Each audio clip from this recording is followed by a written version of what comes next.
제목 한번 읽겠습니다. 시작. 아버지, 아버지, 아버지, 나는 참 포도나무이다. 제목에서 볼 수 있듯이 아버지, 아버지, 아버지 이렇게 부르짖으라는 말입니다. 아버지를 불러주셔야 된다는 겁니다. 아버지는 그 소리를 기다리고 계십니다. 성경은 이 땅의 그 삶에 대해서 고난이고 환난이고 또 그로 인한 고통이 충만하다 이렇게 말합니다. 또 죄인으로서 죄의 영향을 가장 잘 받는 육체를 입고 살아가는 우리가 바로 이 삶 속에서 환난과 고난 그리고 그로 인해서 고통을 많이 당한다고 말합니다. 오늘 저는 여러분들과 함께 그러면 삶이 힘들고 지칠 때 우리 모든 성도는 어떻게 해야 될까 하는 부분을 나누고자 합니다. 여러분 지금 이 예수님의 마지막 설교 유언 이 얘기를 듣는 사람은 제자들입니다. 그 제자들이 지금 근심하고 염려하고 앞으로 살아갈 것에 대한 두려움도 가지고 있다고 말합니다. 바로 우리의 상태와 매우 유사한 겁니다. 바로 우리는 삶의 자리에서 근심하고 때로는 염려가 참 많습니다. 그리고 때로는 세상 앞에서 두려워하기까지도 합니다. 우리 예수님께서는 그런 제자들에게 매우 중요한 진리를 알려주고 계세요. 그런 저와 여러분들에게 매우 중요한 진리를 알려주고 계십니다. 뭐를 믿어야 되는지, 뭐를 받아들이고 행동해야 되는지 이것에 대해서 알려주고 있는 것입니다. 요한복음 15장 1절부터 8절까지의 비유의 제목은 참 포도나무 비유입니다. 그런데 그 참 포도나무가 누구냐 하면은 예수 그리스도입니다. 나는 참 포도나무라 이렇게 말합니다. 그리고 내 아버지는 농부라. 나는 포도나무요 너희는 가지라. 이러면서 참 포도나무와 농부와 가지의 관계에 대해서 말합니다. 그런데 그 관계는 가장 중요한 내용의 흐름이 있어요. 뭐냐면 사랑의 관계라는 거예요. 사랑의 관계. 여러분 사랑의 관계의 특징이 뭔지 아십니까? 사랑의 관계는 눈만 봐도 표정만 봐도 서로 소통이 잘 되고 공감이 잘 되는 거예요.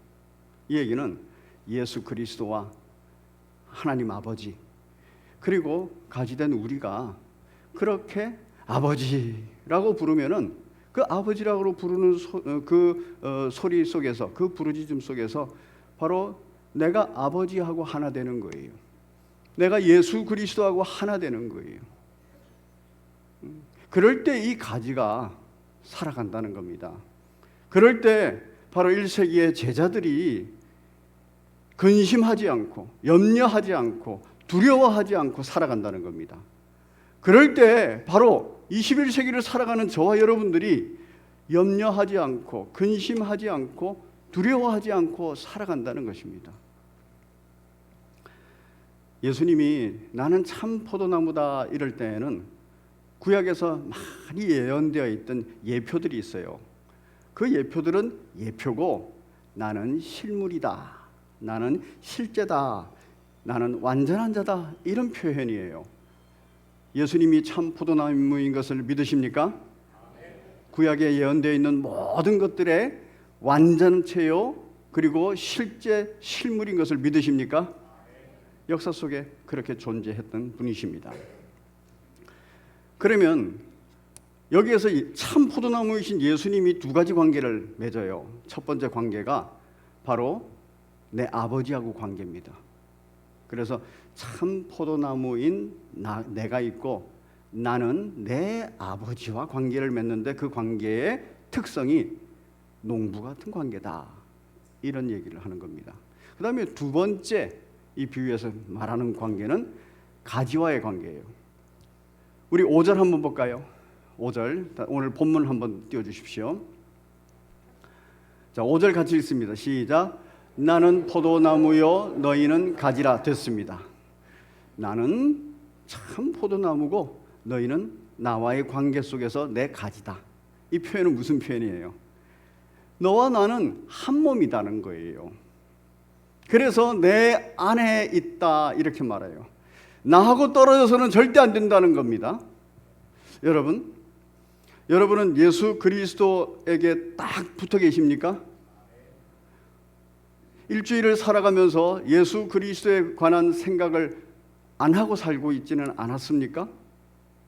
까맣게 잊어버리다가 주일이 되니까 주일날 나왔는데 예수 그리스도 이름으로 예배드리지, 예수 그리스도 이름으로 삼위 하나님과 함께 섬기고 나누고 교제하지, 이런 생각이 들고 있지는 않습니까?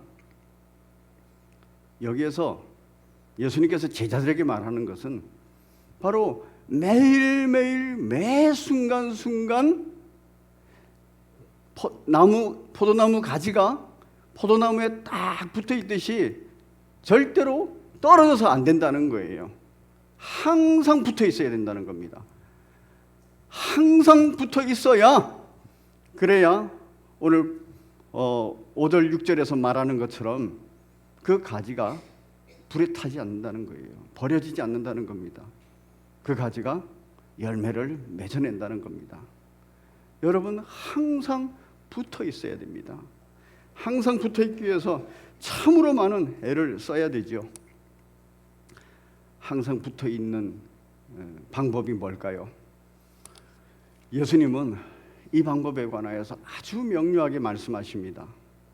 14장에서 보혜사 성령님에 관하여서 말해요. 같이 한번 읽겠습니다. 시작.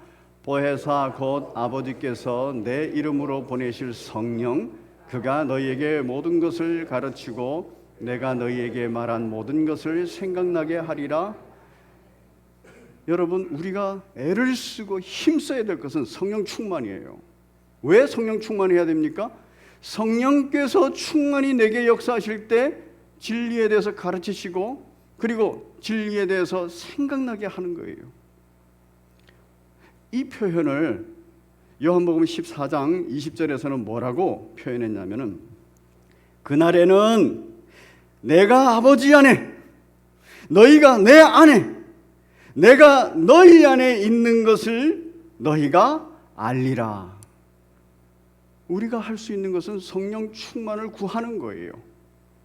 그리고 나면 성령께서 가르치시고 생각나게 하시면서 바로 내가 아버지 안에 있구나, 농부이신 아버지의 돌보심을 받고 있구나, 내가 예수 그리스도 안에 있구나, 예수 그리스도 안에서 내가 물간과 체간으로 수분과 양분을 받아들이고 있구나, 이거를 안다는 거예요.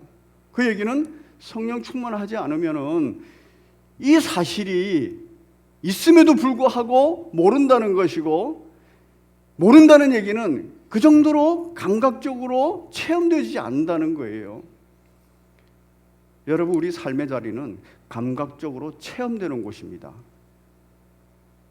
그렇기 때문에 감각적으로 체험되는 것에 약한 우리는 예수 그리스도 안에서 하나님 아버지의 역사가 감각적으로 체험되지 않으면 굉장히 연약한 그리스도인이 됩니다.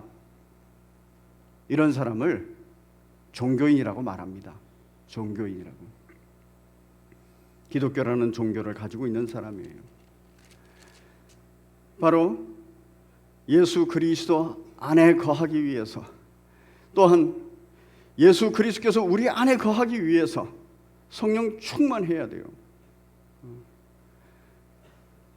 왜 또 이렇게 성령 충만해야 됩니까? 성령 충만하면은 무슨 일이 벌어지느냐? 21절에 이렇게 되어 있어요.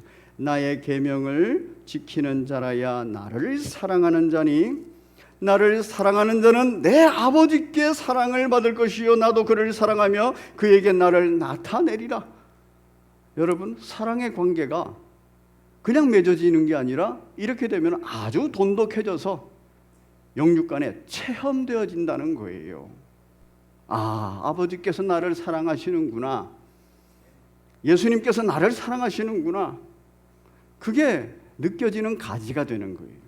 그러면 나도 당연히 아버지를 사랑하지요. 그게 바로 계명이 그 안에 들어갔다는 말입니다. 오늘 본문 한번 보겠습니다. 오늘 본문 보시면은 7절에 같이 읽습니다. 시작. 너희가 내 안에 거하고 내 말이 너희 안에 거하면 무엇이든지 원하는 대로 구하라. 그리하면 이루리라. 4절에서는 내 안에 거하라라고 말해요. 성령 충만하라는 말과 동일합니다. 그리고 내 안에 거하는 방법이 뭐냐? 7절에서는 너희가 내 안에 거하고 내 안에 거하는 것이 내 말이 바로 예수 그리스도의 계명이 너희 안에 거하면 이렇게 돼 있는 겁니다. 하나님의 말씀이 내 안에 거하는 거예요. 여러분, 하나님의 말씀 어떤 것일까요? 가장 중요한 거, 내가 깨끗이 되는 말씀이에요. 우리 요한복음 11장 한번 다시 보겠습니다. 지금 계속 봤던 부분이에요. 요한복음 11장 같이 읽습니다. 시작. 예수께서 이르시되 나는 부활이요 생명이니 나를 믿는 자는 죽어도 살겠고 무릇 살아서 나를 믿는 자는 영원히 죽지 아니하리라. 이것을 내가 믿느냐? 이 사실을 믿으십니까? 믿을 때 내 안에서 말씀이 효력을 발휘해요. 어떤 말씀? 아, 예수님께서 나의 죄를 사하기 위하여서 십자가에 달려 죽으셨구나. 아, 그로 말미암아 예수님께서 부활하셨고 또 부활하시면서 있었던 그 부활의 생명, 하나님의 생명, 예수님의 생명, 그 영생을 나에게 주시고자 원하시는구나. 이미 주셨구나. 이미 나는 깨끗해졌구나. 그걸 알게 되는 거예요. 성령께서 그걸 가르쳐 주세요. 이것이 내 안에서 역사하는 겁니다.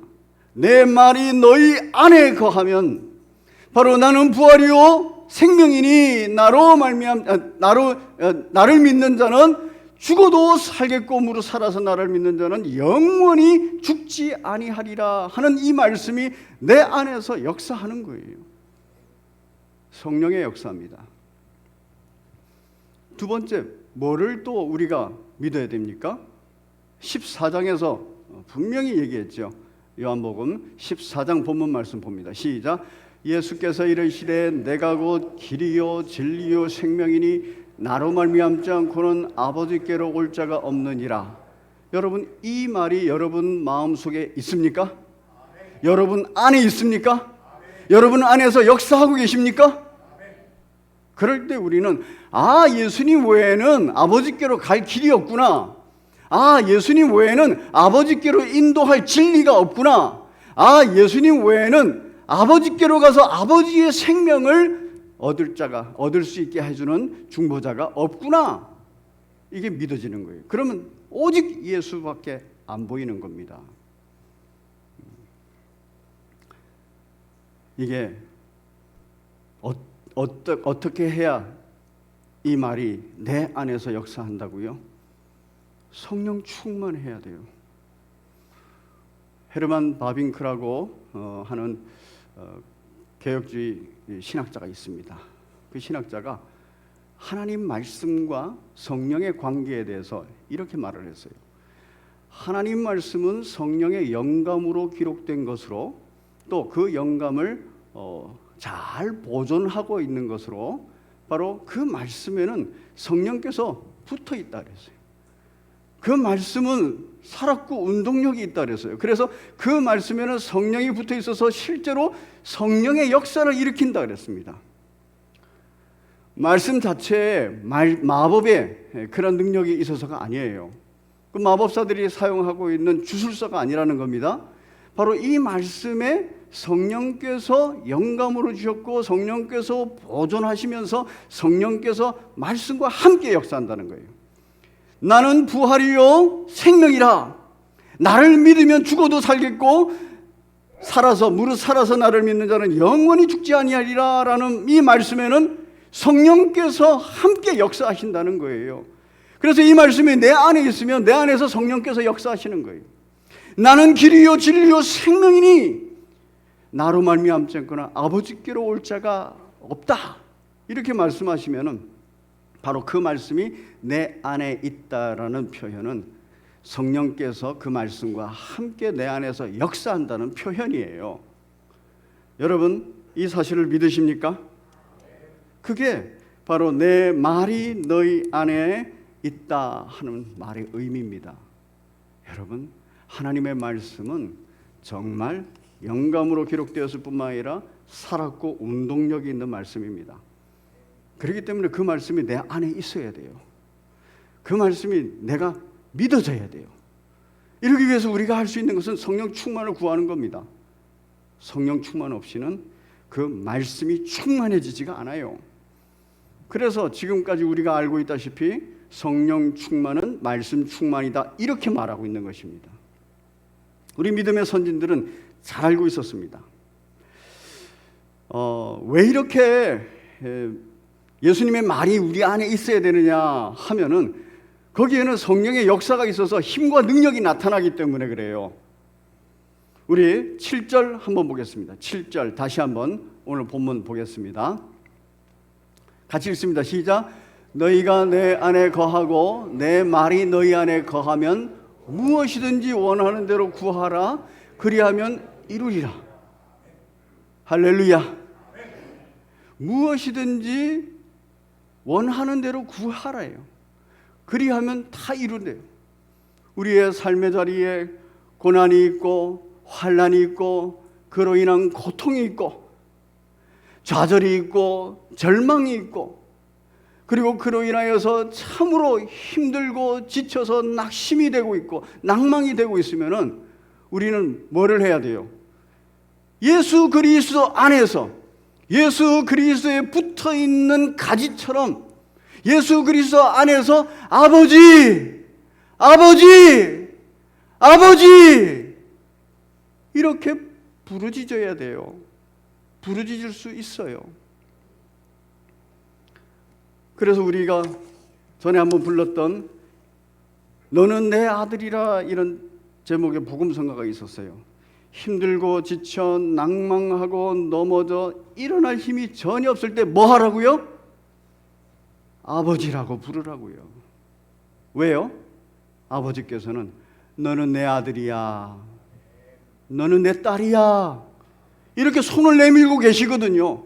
그렇게 일으켜 주실 거거든요. 그런데 이 사실은 누구에게만 보이느냐 하면은 예수 그리스도 안에 붙어 있을 때만 보여요. 누구에게만 보입니까?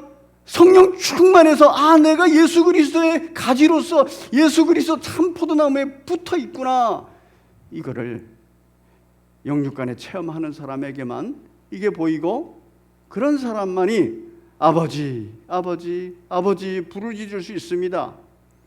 그러지 않으면은 우리의 고난과 환난, 이 고통이 우리를 완전히 잠식해 버려요. 우리가 그 속에 매몰돼 버립니다. 그러면 아버지, 아버지, 아버지 이렇게 부르짖을 생각이 나지를 않아요.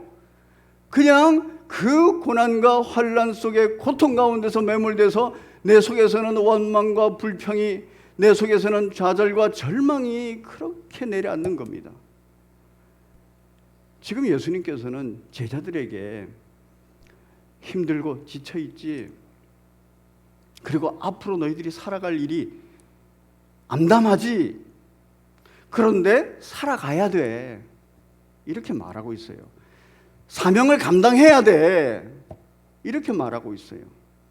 그럴 때 너희는 더 심한 고난과 환난을 당할 것이고 더 심한 고통의 자리에 갈 것이고 어쩌면은 죽음의 자리에 가게 될지도 몰라. 그때 중요한 게 뭐냐? 이 말을 꼭 기억해라. 나는 참 포도나무여 내 아버지는 농부이니 그리고 너는 포도나무에 붙어있는 가지라. 이 모두는 사랑의 관계로 돈독하고 이 모두는 그 사랑의 관계가 성령의 역사로 말미암아 된다. 그래서 보혜사 성령님을 보내주신 거예요. 그럴 때 정말 사랑의 관계로 회복한 겁니다. 그리고 그들은 사랑의 관계 속에서 힘든 세상, 환난과 고난의 세상을 이기며 살아갔어요. 고난이 항상 찾아왔습니다. 그런데 뭐 때문에 그래요? 참 포도나무이신, 완전하고 실체이시고 강한 참 포도나무이신 예수님께 붙어있기 때문에 그래요. 마틴 루터가 종교개혁을 했습니다. 종교개혁을 할 때 얼마나 힘들었겠습니까? 공격도 많았고 그 귀신의 공격이 많이 있어가지고 마틴 루터가 자기 서재에서 잉크병을 집어던졌다는 그러한 게 있어요. 그래서 마틴 루터의 생각에 가면은 그 잉크병이 자국이 있다고 그럽니다. 여러분, 그런 영적 공격, 육적 공격이 계속 있었어요. 그때 마틴 루터가 이렇게 노래 부른 겁니다. 찬송가 585장에 내 주는 강한 성이요 방패가 되시고 병기가 되신다. 큰 환난에서 우리를 반드시 구해내시리라. 이 믿음이 있었기 때문에 그 환난과 고난의 삶의 자리를 견디고 버티고 결국 이겨낸 겁니다. 제자들에게도 지금 이 얘기를 하시는 거예요. 21세기를 살아가는 저와 여러분들에게도 이 얘기를 하시는 겁니다. 예수님이 강한 성인 것을 믿으시기 바랍니다. 저와 여러분들의 방패와 병기가 되신다는 걸 믿으시기 바랍니다. 이 믿음은 그냥 아멘 한다고 되는 거 아니에요. 그렇죠? 성령 충만해야 돼요. 그래야 버틸 힘도, 견딜 힘도, 그리고 이길 능력도 나타납니다. 여기서 굉장히 중요한 말이 있어요. 찬송가 중에 내 힘만 의지할 때는 안 된다는 거예요. 여러분 힘 의지하지 마세요. 굉장히 알량합니다. 여러분 주변에 능력 있는 사람, 힘 있는 사람 의지하지 마세요. 전지전능하신 하나님 아버지에 비하면 아주 알량합니다. 그렇기 때문에 딱 하나님께 의지하세요. 3절에서는 이렇게 말해요. 이 땅에 마귀가 들끓는다 그래요. 우리를 삼키려고 한다 그럽니다. 그때 우리는 겁내지 말고 섰거라. 진리로 이기게 된다. 이렇게 말합니다. 여러분, 우리의 삶의 자리는 그러합니다. 자, 우리 예수님을 강한 성으로 어떻게 농부이신 하나님이 만들어줬는가 하는 것을 살펴보면은 예수님이 이렇게 강하시구나, 나를 위해서 이렇게 일을 해주시는구나 하는 걸 느낄 수 있습니다. 제가 언젠가 포도나무 3,800송이가 한 그루에 열렸다는 그 포도나무 얘기를 했습니다. 그때도 제가 말씀을 드렸는데 4,500송이가 열리는 경우가 있었다 그랬어요. 그래서 제가 또 찾아봤습니다. 그때 참 감동적인 그러한 하나님의 진리, 자연 진리, 일반 은총을 발견했어요. 한번 같이 보겠습니다. 먼저 사진 한번 띄워주시겠습니까? 여러분, 이 포도나무 한 그루입니다. 이 포도나무 한 그루에 넝쿨나무니까 굉장히 뻗어나가잖아요. 어느 정도로 나갔냐면은 4,500송이를 했어요. 다음에 넘겨주세요. 포도나무 한 그루에 4,500송이가 매달렸답니다. 대단하죠? 왜 그래요? 저 포도나무가 참 포도나무처럼 강하기 때문에 그래요. 그런데 이게 뻗어나간 범위가 어느 정도 되느냐 하면은 약 300평이래요. 여러분, 300평 어느 정도 되는지 감이 잡히십니까? 우리 예배당, 이 예배당에 한 3배는 될 것 같아요. 300평이면. 여러분, 포도나무 하나 가지가 이 예배당만 꽉 채워도 굉장하지 않겠습니까? 그런데 이 예배당에 한 3배 정도 되는 곳을 포도나무 한 그루가 전부 다 넝쿨 가지를 뻗어서 넝쿨을 뻗어서 했다는 거예요. 그리고 가지를 전부 다 연결시켜서 그렇게 맺었다는 겁니다. 어떻게 이게 가능하냐? 그 농부가 인터뷰를 했어요. 보겠습니다. 인터뷰 내용. 우리 같이 한번 읽어볼까요? 시작. 뿌리가 나와서 너희가 물을 먹어라. 내가 갖다 주지 않겠다. 어려서부터 그렇게 교육을 시켰어요. 강하게 훈련시켰다는 얘기입니다. 자연의 섭리 중에서 사자가 사자되게 하는 방법 있죠. 그 뭐냐면 낭떠러지에서 사자를 밀어내린다 그러지 않습니까? 새끼를. 그리고 독수리가 독수리 되게 하는 방법도 있다 그러죠. 어미 독수리가 새끼 독수리를 쫙 입에 물고 올라갔다가 그냥 떨어뜨려 버린다는 거예요. 여러분, 이 동영상의 제목이 뭐였냐면은 강한 포도나무만 살아남는 농장, 그렇게 돼 있어요. 강한 포도나무만 살아남는 농장. 지금 농부는 강한 포도나무를 만들고 있어요. 그런데 그 포도나무가 만드는 것은 뭐냐면 바로 포도나무의 특성을 그대로 알고 있다는 거예요. 필요하면 뻗어나간다는 겁니다. 농부이신 아버지 하나님께서도 예수 그리스도의 그 마음을 알고 있는 거예요. 필요하면 뻗어나간다는 거예요. 어떻게 뻗어나가게 했는가 보겠습니다. 시작. 한 1m 떨어져서 물을 줘요. 또 시들거리면 더 멀리 물을 주고 해서 이 나무가 가지고 있는 유전적 능력을 키웠습니다. 예. 자, 여러분 어떤 마음이 드십니까? 농부이신 아버지 하나님께서 예수 그리스도에게 고난을 주시고 환난을 주시고 고통의 순간들을 다 주셨어요.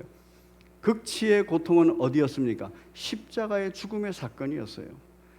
그런데 이 농부가 바로 물을 주는 데 있어서 쉽게 가지 않았다는 거예요. 예수 그리스도께서 뿌리를 내리고 있는데 뿌리를 펼쳐갈 수 있도록 더 깊이 더 많이 펼쳐갈 수 있도록 1m 밖에서 물을 주고, 근데 놀랍게도 이 포도나무가 좀 시들시들하다, 넝쿨이 좀 시들시들하다 그러면은 더 멀리 뿌렸다는 거예요. 뭐를 하기 때문에? 예수님은 끝까지 뻗어나가는 뿌리 같기 때문에 그거를 살려냈다는 겁니다.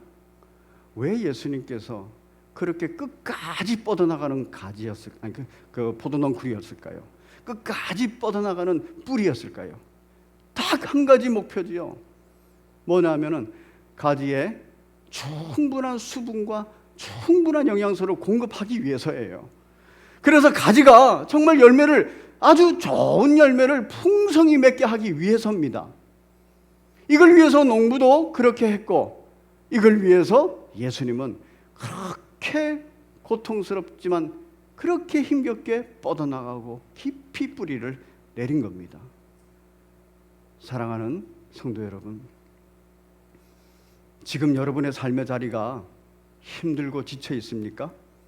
그러면 뭐를 믿어야 되겠습니까? 예수님은 지금도 나에게 수분을 공급하고 나에게 양분을 공급하기 위해서 지금도 뻗어나가고 계셔. 수분을 찾고 계시고, 그리고 양분을 찾고 계셔. 그리고 그걸 찾아서 모두 다 나에게 보내주셔. 이게 바로 우리가 포도나무 비유에서 믿어야 되는 내용입니다. 그리고 이 내용은 성령 충만해야 내 속에서 살아서 역사하세요. 충만히 역사하세요. 그럴 때 제자들이 오순절 성령 강림 이후에 승리하며 살았듯이 저와 여러분들도 승리하며 살아갈 수 있습니다. 주변의 상황이나 환경은 힘들다, 어렵다, 지쳤다 이렇게 말합니다. 그때 우리가 의지하고 갈 것은 강한 성 되신 예수 그리스도예요.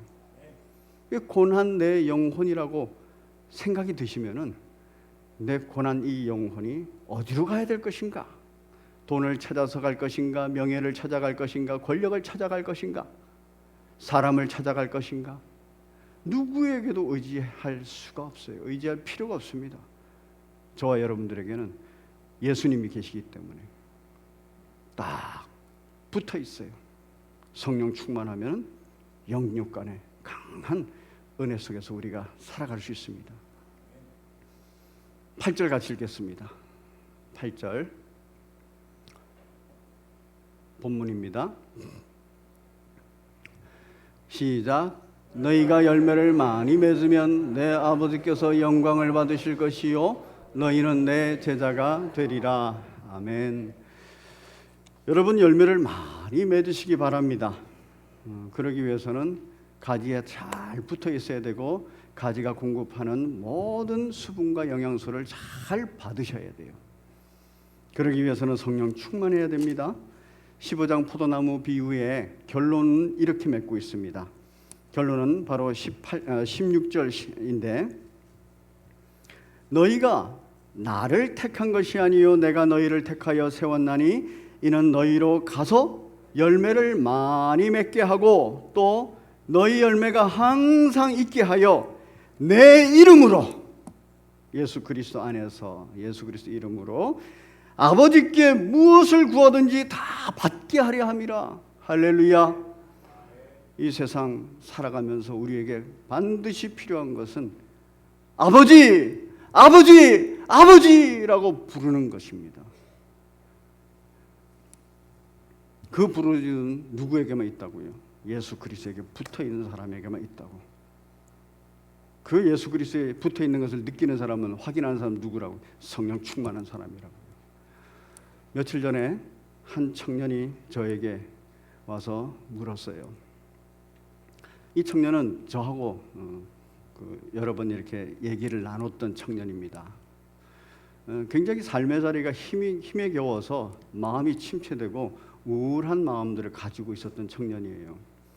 근데 며칠 전에 와서 저한테 얘기하는 거예요. 목사님, 하나님이 정말 계시지요? 여러분 정말 하나님이 계신다는 것을 믿고 알고 계십니까?